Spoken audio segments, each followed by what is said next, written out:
Bonjour, c'est Gorky de la Team Radva. On se retrouve aujourd'hui, comme promis, pour faire la présentation de mon setup de jeu de l'OP Call Response 2, mais c'est juste après ça.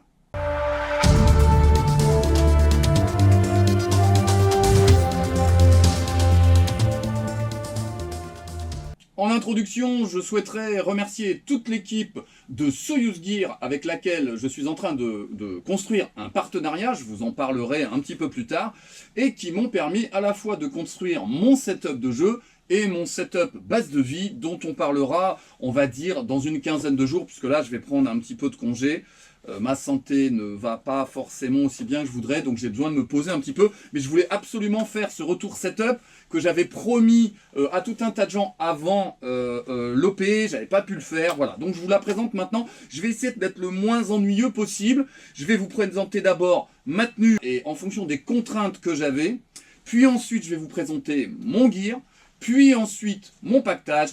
Et enfin, mes répliques longues et mon backup, histoire que vous ayez un visuel à peu près global. Alors, moi je suis allé à CR2 avec une véritable appréhension sur la capacité que j'aurai de gérer la situation de manière physique. D'abord parce que j'ai bientôt 51 ans et qu'on ne gère pas le froid, le stress et l'effort à 51 ans comme à 25 ans. Et en même temps, souvent, du coup, comme on a cette appréhension, on va avoir beaucoup plus de discipline qu'un certain nombre de joueurs beaucoup plus jeunes qui comptent en fait sur l'invulnérabilité tout à fait artificielle de la jeunesse, sans critique aucune. Je me rappelle de moi à 25 et moi à 50. Donc j'ai énormément réfléchi, cogité. Alors, d'abord, les premières contraintes. Moi, je me construis toujours du bas vers le haut, c'est-à-dire du contact avec le field jusqu'au casque, on va dire, d'accord? Donc la première chose, c'est on m'a dit de la pente, une topo compliquée, des températures négatives, beaucoup d'humidité, de la boue, pas mal de marche, du pactage, lourd, égale chaussures de qualité.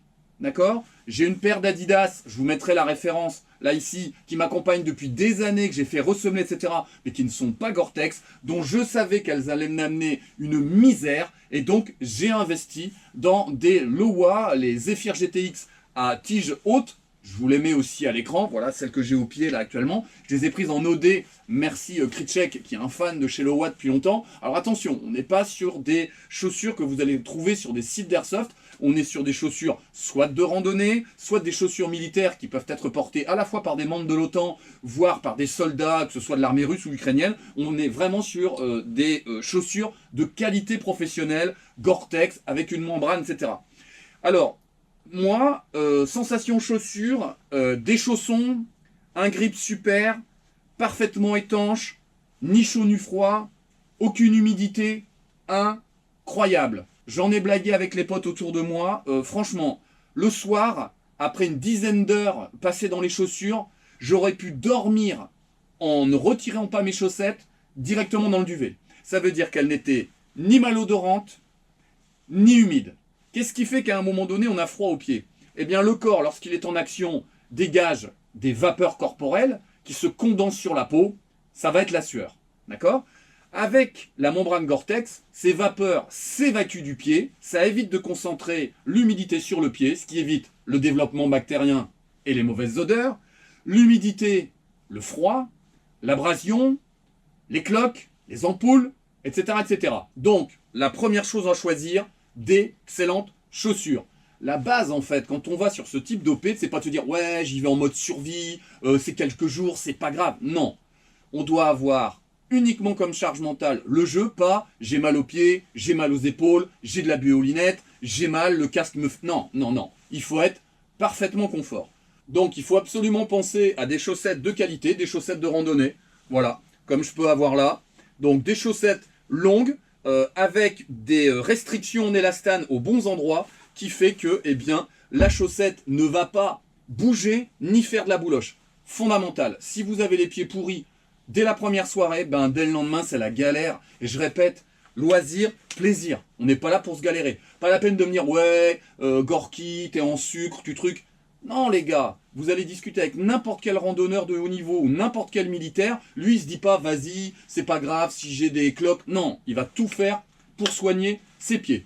Le pantalon, Maintenant, ce que je porte sur moi, c'est un SSO, d'accord, un combat pente de chez SSO en multicam. Alors on est sur l'ancienne génération, je vous montre l'ancienne génération, vous voyez, avec les rebords ici, tout moche. On a un tissu classique. Le pantalon, il a 6 ou 7 ans, il a des dizaines de parties, il n'a pas bougé. Alors, la qualité de ce pantalon SSO que j'ai utilisé une journée, et ensuite je vous parlerai de l'autre pantalon, la qualité de ce pantalon, c'est que il est super épais. Et on va voir notamment au niveau du renfort arrière, puisque c'est un pantalon avec un renfort très haut, d'accord? Un renfort ici en double épaisseur, qui va être extrêmement costaud, et qui va absorber toutes les problématiques d'abrasion de ceinture. Un pantalon aussi qui m'a permis de passer dans les broussailles, passer dans les ronces, il y avait pas mal de ronces, sans avoir aucune égratignure. Par contre, vous voyez, dans cette version-là, voilà, il y a un côté pas très joli, il est assez lourd comme pantalon. Par contre, il m'a super bien protégé. Merci à Soyuz Gear et à toute son équipe. Je voulais tester les pantalons de chez Anna Tactical, et notamment en FG Attack. Donc, j'ai commandé ce combat pente, voilà, qui est encore plein de terre, puisque moi je brosse et je passe pas à la machine, mes pantalons. Le pantalon de chez Anna Tactical. Alors, les grosses différences, c'est que vous voyez au niveau des tissus d'articulation, ici des jambes, vous allez avoir une reprise de camo qui va être super sympa. Et les velcro, ce sont les petits détails, hein. Les velcro, c'est pareil, vous allez avoir une reprise de camo. Par contre, ici, au niveau de l'arrière, dans cette partie-là renforcée, c'est beaucoup moins, on va dire, rigide. Alors, je vous dirais, la deuxième journée, j'ai porté le Anna Tactical, je me suis piqué dans les ronces, je me suis griffé, d'accord? Donc, clairement, ça, c'est le pantalon que je mets sur les dominicales, parce que franchement, on est mignon. Avec le Anna Tactical super bien fini, hyper fluide, beaucoup plus léger, on est super. Je l'ai déjà joué 3 fois sur des dominicales, d'accord? Donc hyper fluide. Par contre, sur une OP, je décommande, d'accord? Franchement, je me suis commandé le nouveau SSO en FG Attack, qui justement corrige les problématiques d'esthétique, là. Encore une fois, merci à Soyuz Gear. J'espère l'avoir d'ici 3 mois. Donc je dirais le Anna Tactical pour des petites dominicales, et du CQB, d'accord? Franchement, il est super bien foutu. Lui, il n'est pas du tout griffé, il n'a pas tiré le moindre fil. Par contre, moi, j'étais griffé, d'accord? Par contre, le SSO, sur les grosses OP, le favorisait.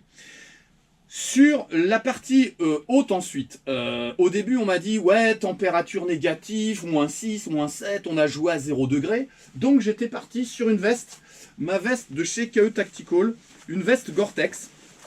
Voilà, en FG Attack. Voilà, si j'arrive à la mettre en forme. Et c'est celle avec laquelle j'avais fait les photos. Et puis, vous voyez, un doublé polaire et compagnie, mais qui n'a pas de zip d'ouverture pour évacuer la transpiration, par exemple. D'accord?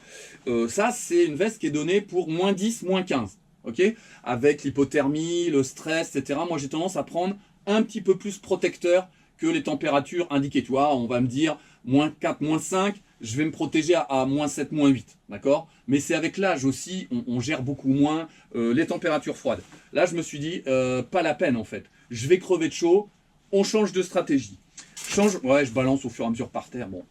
Changement de stratégie, j'ai décidé de prendre une soft shell. La soft shell, elle est moins chaude, même si, attention, on est sur une soft shell doublée polaire. Regardez, ok? On n'est pas sur la soft shell de base. Ok, une soft shell doublée polaire, je vais pas vous faire croire que c'est une soft shell russe, ça sert à rien, vous savez que moi je dis la vérité. J'avais pas la thune pour me prendre la dernière soft shell de chez SSO, hein, NATO, dont je rêve, hein, puisque là elle existe uniquement en OD actuellement. Je vous mets une petite photo, elle est commandable par ailleurs, et je pense que voilà, si à un moment donné pour mon anniversaire je peux me faire un petit cadeau, mon anniversaire c'est le 11 mars, hein, j'aurai 51 ans.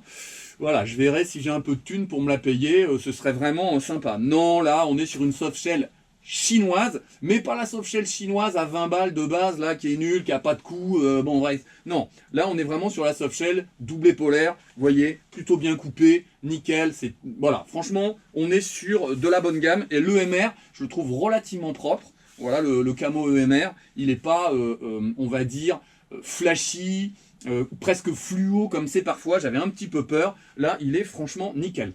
L'intérêt de la soft shell, c'est le fait de pouvoir ouvrir, ok, Là, on est directement au niveau de mon corps et ça permet l'évacuation des vapeurs corporelles quand on est en surchauffe. À un moment donné, j'étais sous le feu, j'ai eu un souci avec mon drum, il a fallu que je prenne le drum de changement, tac tac, j'ai ouvert tout de suite, parce que sinon le seul endroit par où sort la vapeur corporelle de stress, c'est le haut et le bas, et paf, ça prend dans les lunettes, et on est en galère, d'accord? On s'est retrouvé sur des températures qui étaient allées au plus bas, je pense à 2-3 degrés, ça a dû monter à 7-8 le dimanche, donc la soft shell était parfaite. Donc voilà, à un moment donné, quand on n'est pas au top physiquement, on regarde la météo, on analyse, et bien sûr, on n'a pas tous les moyens d'avoir du choix de vêtements. Moi, j'avais, par le temps aussi, hein, sur une dizaine d'années, pu récupérer un certain nombre de choses. Donc, le choix, la soft shell. En dessous, vous avez vu, hein, on est sur, on va dire, des vêtements techniques de ski, classiques. J'ai pas mis de combat pente, de trucs de machin. J'avais juste une seule couche sous moi, la soft shell, et voilà. Et j'ai fait toute l'EP, les nuits et les journées de la même façon. Des coudières, bien sûr, de la coudière classique, un random, elle n'a rien de russe. Simplement, celles-là me vont très très bien au niveau de l'ergonomie. Elles ne bougent pas, je les sens pas du tout. J'ai pas d'abrasion au niveau des bras. Voilà, c'était vraiment nickel. L'intérêt aussi de la soft shell, parce que mon blouson n'avait pas de support patch. Là, c'était de pouvoir mettre des patchs d'équipe, les patchs d'OP, tout ça, c'était sympa. Et je finis par mes lunettes au niveau de ma tenue. Pourquoi mes lunettes? Eh bien parce que on devait, et c'était super comme ça, dès qu'on descendait de la voiture, on devait porter nos lunettes, et ce, même dans la safe zone, d'accord? Parce qu'on était dans un campement, il y avait les tentes, franchement tout le monde respectait le truc, mais le matin on partait, on était tous avec notre matos et compagnie, voilà, donc on nous avait bien, au niveau de l'équipe du MOS, recommandé de porter nos lunettes H24, ce qu'on a fait.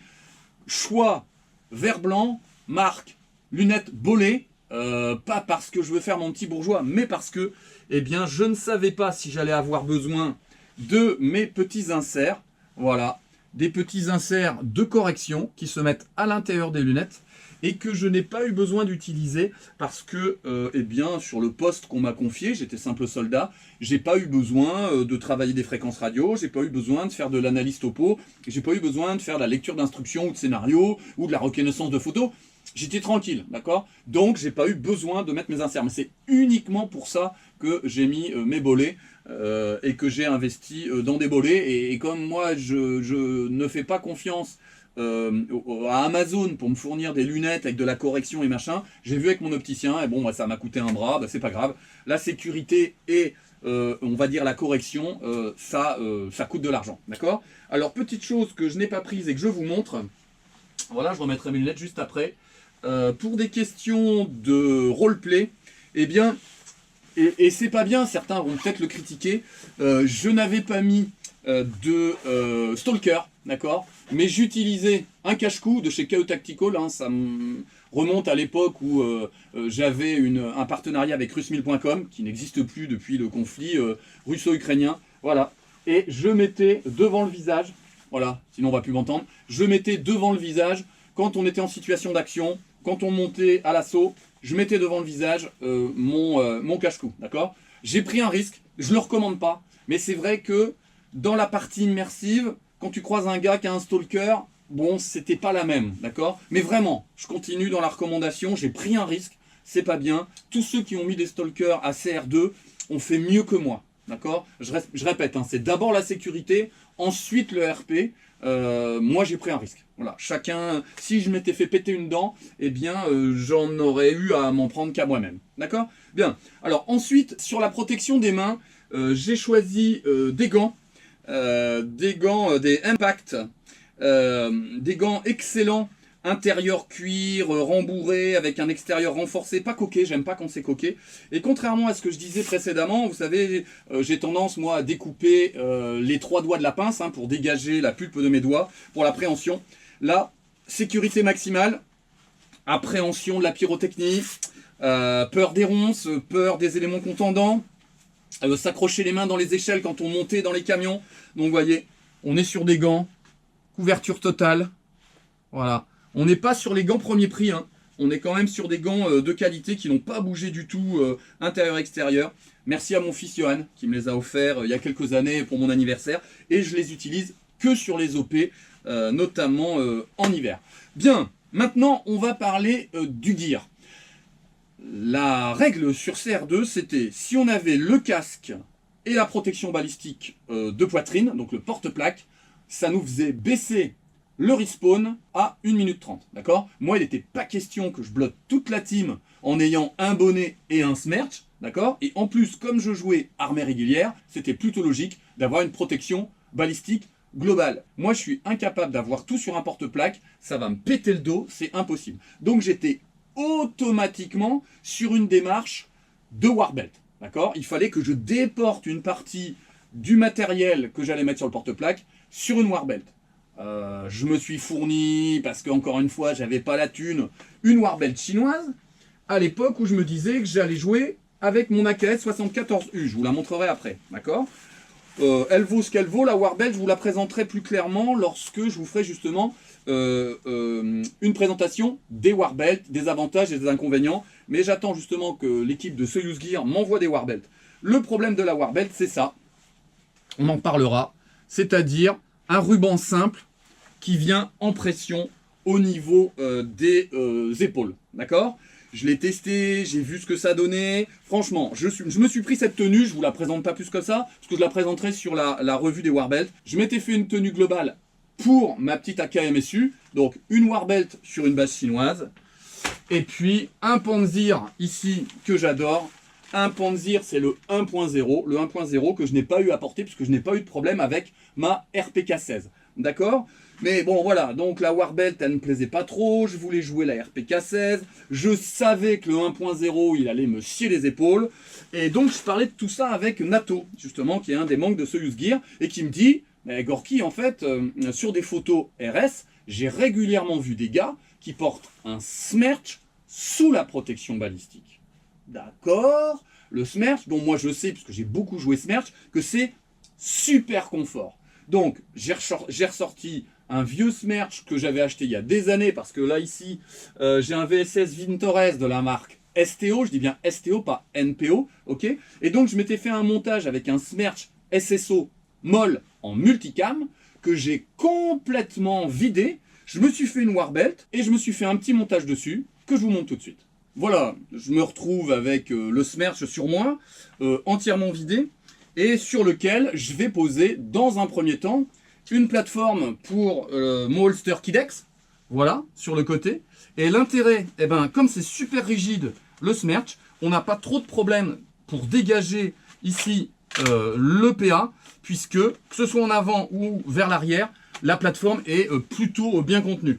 D'accord? Donc, côté fort, mon petit holster pour mon PA, dont on parlera à la fin.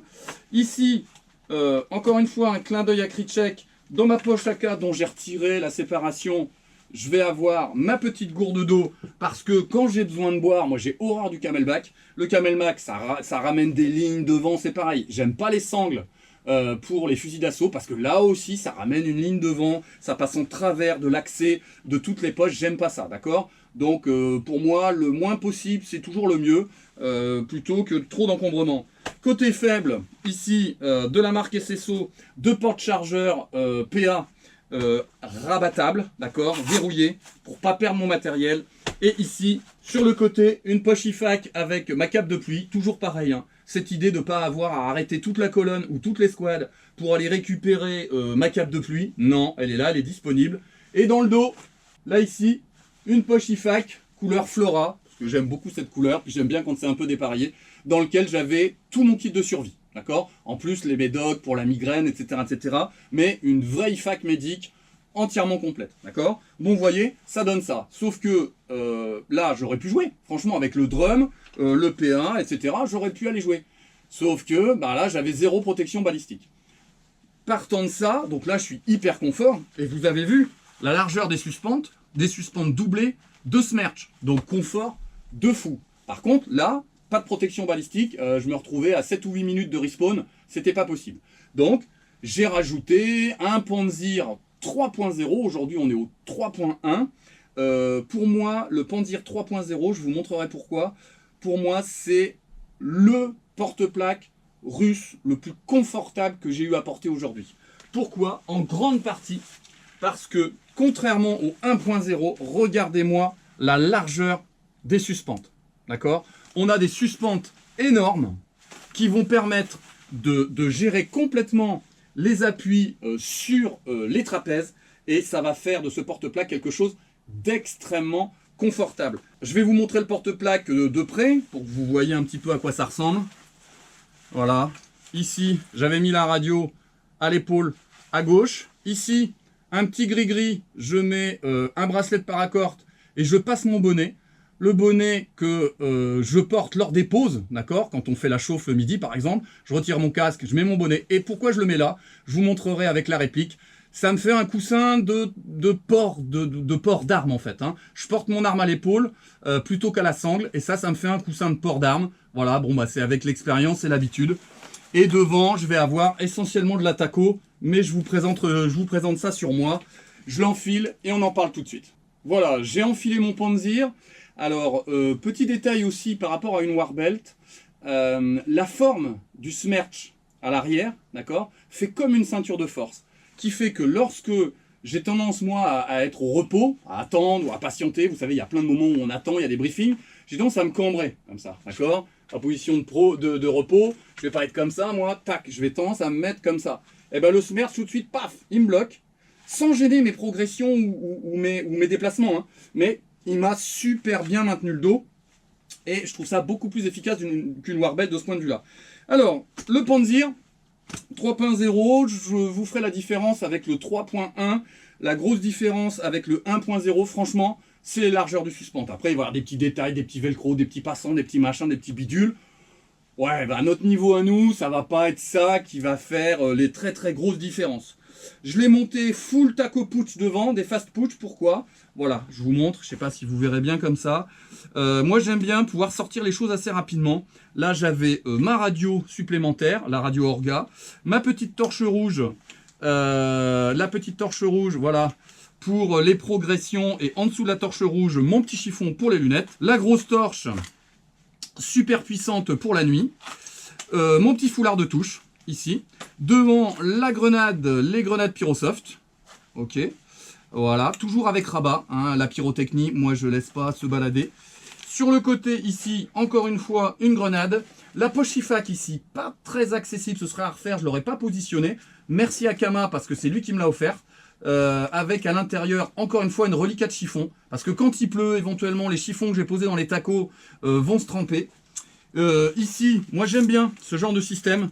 Pourquoi? Bah, ça permet d'accrocher le bonnet, ça permet d'accrocher un chiffon, ça permet d'accrocher un t-shirt, ça permet d'accrocher des gants. Donc j'ai assez facilement, vous voyez, on est sur des espèces de bacs velcro qui vont permettre de poser les gants. Vous voyez, c'est assez sympa. Petite poche admin sur le côté, une poche admin dans laquelle j'avais mis encore une fois des médicaments de migraine, hein, ceux qui étaient vraiment orodispersibles facilement, qui me permettraient de me soulager facilement, et tout un tas de barres de céréales, parce que je suis un gros bouffeur de barres de céréales, et puis bah voilà, c'est tout. Dans le dos, rien de spécial, et de toute façon, eh bien, j'avais le pactage qui cachait l'ensemble. Voilà, un petit peu de scotch bleu, vous voyez, c'est pas grand chose, ça me sert à dragonner ou faire ce genre de choses, des petits patchs en tout genre. Voilà, c'est à peu près l'ensemble que j'ai. Et là, on est sur un dégagement, un excellent dégagement au niveau des bras. Vous voyez, des fois les porte-plaques, ils viennent nous prendre dans les deltoïdes. Là, alors que je suis pas très large d'épaule, et souvent quand on est comme moi, pas très large d'épaule, je recule un peu parce que sinon on va pas me voir, on risque d'avoir le porte-plaque qui vient là ici pousser dans l'épaule. Là sur le Panzir, il est super bien foutu. Vous voyez, je peux vraiment venir recroiser mes bras très facilement. J'ai un angle total, la totalité de la capacité de mon articulation. Alors, moi j'avais pris en plus un sitting mat, voilà, ici, un petit sitting mat de chez Anna Tactical, tout simple. Alors les mecs de l'OTAN régulièrement ils rigolent, nana, pourquoi vous mettez ça, c'est bizarre, nani nanana. Je suis désolé. Quand tu as ton sitting mat, et qu'à un moment donné tu dois te poser et qu'il y a une gadoue pas possible, voilà, ici là, d'accord, quand il y a une gadoue pas possible, eh ben c'est incroyable comme système. On est totalement étanche et ça évite d'avoir les fesses mouillées, ce qui est tout à fait désagréable. Je répète, on n'est pas les sodas, le but c'est pas de se mettre dans des situations complexes. J'ai obligé de rajouter bien sûr au niveau de mon Panzir en dessous la petite bannette. Super importante, voilà, je sais pas si vous la voyez bien, la petite bannette dans laquelle je vais mettre une ou deux cartouches de CO2 dans laquelle je vais mettre une ou deux batteries, je vais mettre des petits outils, des clés AN, une petite pointe pour régler mon hop-up, plein de petits outils que je vais avoir en dessous, d'accord, et qui vont pas me déranger, et ça ballotte pas plus que ça. J'ai testé les deux, franchement c'est hyper accessible, moi j'adore. En plus on peut mettre un petit patch, un petit peu badass, voilà, c'est plutôt sympa. Comment je pense ce setup avant de vous parler de mon pactage? J'ai là actuellement sur moi tout ce qui m'était nécessaire. Et je vais vous parler de mon pactage. Dans mon backpack, j'avais le double, en mieux ou en plus, de tout ce que j'avais sur moi. D'accord? Donc dans mon pactage, je vais avoir des piles de rechange, que ce soit pour mes optiques, que ce soit pour mes lampes, mais je vais avoir ici, si j'ai des capsules de CO2, je vais avoir d'autres capsules de CO2. Là, ici, je vais avoir une lampe, je vais avoir une frontale de secours. J'ai une radio, je vais avoir des batteries de secours. Je vais avoir des barres de céréales, je vais avoir des barres de céréales supplémentaires. Je vais avoir une paire de lunettes supplémentaires. Et bien sûr, comment j'ai construit mon pactage derrière? Dans le sac principal, j'ai mis tout en bas ce que j'ai le moins besoin d'utiliser, c'est-à-dire le sac de billes que je vais déposer à la FOB, puisqu'on n'avait pas le droit d'avoir des billes sur soi. Au-dessus du sac de billes, j'allais avoir, ou à côté, la chauffe et la nourriture chaude du midi. Au-dessus, éventuellement, un vêtement de pluie spécifique de rechange, ou un t-shirt de rechange, on ne sait pas comment on peut être mouillé. Et au-dessus, tout au-dessus, j'avais mon drum, d'accord? Pour pas aller fouiller je sais pas où, si j'ai un problème en action de jeu. Ensuite, voilà comment je construis. Bon, alors vous allez reconnaître le sac hein, pour les Russo. On est sur le sac, le pactage de dotation classique Ratnik, sur lequel j'ai rajouté ici un petit backpack SSO. Et entre les deux, le camelback de chez SSO qui m'a servi à rien. Si on fait là, ici, il est entre les deux. Là, ici, je ne sais pas si vous voyez bien. Si je faisais un CR3, franchement, je le mettrais pas. Je mettrais le classique sur le backpack. Et sur les côtés, voilà, ici sur les côtés, j'ai mis des poches AK en sachant que, bien sûr, il a sur les côtés deux contenants, là, ici, à la bouteille d'eau, classique dans le sac lui-même. Ok, donc, je vais pas vous déballer tout ce qu'il y a dessus. Juste pour vous dire que, par exemple, je vous donne un exemple, si j'avais ma petite bouteille d'eau dans ma poche AK, j'avais la bouteille d'eau principale dans le sac. Les réassorts, que ce soit de billes ou de cartouches ou de petits grignotages ou de flotte, je les faisais sur les vraies pauses. Dans ces moments-là, je faisais le réassort sur, on va dire, mon kit de jeu. Mais le sac, il avait pour objectif de ne jamais se poser, d'accord? En 2 jours et une seule nuit, puisque moi, je vous l'ai dit, je n'ai pas fait la deuxième nuit, j'étais pas en état de faire la deuxième nuit. Je n'ai délesté mon sac en situation de jeu que parce que j'ai eu un souci avec le drum, d'accord? Sinon, j'ai jamais eu à délester puisque j'avais en petite quantité, en double, en quantité et en qualité, tout sur moi. Je pense que c'est fondamental, d'accord? Ça, c'est une règle fondamentale. Je vous mets mon sac à dos et je vous montre ce que ça donne. Voilà, là, j'ai mis mon sac à dos. Alors, l'intérêt d'un sac à dos comme celui-là, eh bien, et je vous explique pourquoi j'ai mes suspentes là sur les côtés, d'un sac à dos comme celui-là, c'est que c'est un sac à dos de combat. Donc, il ne va pas avoir de ceinture en bas qui va venir vous gêner, que vous serez obligé de boucler à l'arrière du sac.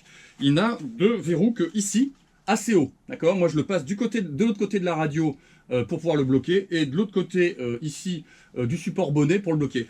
Là, je laisse 2 suspentes. Pourquoi? Parce que ces suspentes, je vais les passer en dessous, et je vais venir les nouer, tranquillement, un petit flot de rien du tout, ok? Un petit flot qui va me permettre de mieux stabiliser le sac à dos. Pourquoi? Eh bien parce que tout ce qui est ballottage, tout ce qui est gear mal ajusté, et tout ce qui est sac mal ajusté, ce sont des éléments de fatigue supplémentaires. Bien sûr que ça va passer si vous faites 3 jours, ok, mais imaginez-vous sur une semaine, c'est juste pas possible. Voilà, c'est juste serré en dessous, d'accord? Donc ce que ça donne de côté, ça dépasse quand même pas mal, mais en termes d'équilibre, j'ai un léger déport arrière, d'accord? Optimisé, pourquoi? Parce que je vais avoir ma réplique devant. Alors le casque, rien de très RS, hein. On est sur un fast de base. Comme j'avais pas décidé de prendre ma NVG, pas de support NVG, j'avais une simple petite lampe voilà, sur le dessus, un petit ruban de Saint-Georges, des petits patchs en tout genre, rien d'extraordinaire, mais voilà, c'était pratique, d'accord? C'était pratique, c'était efficace, il bougeait pas, il a une molette de réglage à l'arrière, molette de réglage qui va permettre d'éviter au casque de bouger. Vous voyez là par exemple, je suis gêné puisque mes gants ne dégage pas mes doigts, et donc je vais être embêté pour ce type de motricité fine en fait. Voilà, pour mettre mon casque. Bien voilà. Alors, maintenant, en termes de réplique, moi j'ai pas mis le drum, ok, mais j'ai joué une RPK-16. La RPK-16, moi je laisse pendant le jeu le bipied, d'accord, qui me sert, vous voyez, à tenir en en ramenant qu'une. Voilà, ça va me servir, eh bien, de poignée, ok. Avec un dot Vector Optics dessus, j'avais fait bien sûr un petit camo, je l'avais déjà présenté. Une RPK-16 full upgrade, titan, machin, j'avais de la 0.28, une vraie tuerie, voilà. Et quand je vous disais ma façon de porter, voilà, je vais la porter, alors je vais essayer de pas faire tout tomber, ok, mais je vais la porter comme ça, ok. Je peux pas me reculer, normalement je la porte au canon. Mais elle est posée sur mon bonnet et là je ne ressens rien du tout, d'accord. Je suis super confort, je peux faire une marche, même une marche un peu pentue, ça pose pas de souci. Ma réplique de backup, elle est là. Ma réplique de backup, voilà, ma petite AK MSU avec un T1 ou un type T1. Voilà, sympa comme tout. J'adore le petit Krinkov devant. Que j'ai pas eu à sortir, pareil, hein, elle est full up, full titan, full machin, etc. Grosse machine. Bien, j'arrive au bout de cette revue, j'ai essayé d'être le plus rapide possible. Si vous avez des questions précises sur le setup, n'hésitez pas, je vous répondrai en détail. N'oubliez pas, si vous voulez vous trouver le Panzer, vous voyez avec Soyuz Gear, je vous remettrai le lien dans les descriptions. Les pantalons, n'hésitez pas non plus, si c'est pour de l'OP, je vous recommande plutôt le SSO. Si c'est pour de la dominicale, plutôt le Hana Tactical, qui est beaucoup plus fluide et plus agréable à porter. Toujours pareil, si vous voulez soutenir la chaîne, il vous suffit de faire vos courses sur Airsoft Entrepôt en cliquant sur le lien en description et ça me rapportera quelques euros à chacune de vos commandes. Petite info en avant-première, on organise une partie Bradva, ETB Team Bradva, le 28 avril, d'accord, donc réservez la place sur l'agenda. Il y aura beaucoup de surprises ce jour-là, mais on vous préviendra sur nos différents réseaux quand on sera à peu près au point. D'ici là, bah écoutez, on n'oublie pas, qui dit loisir dit plaisir, donc on se prend pas la tête. Par contre, on prend ses billes. Allez, au revoir.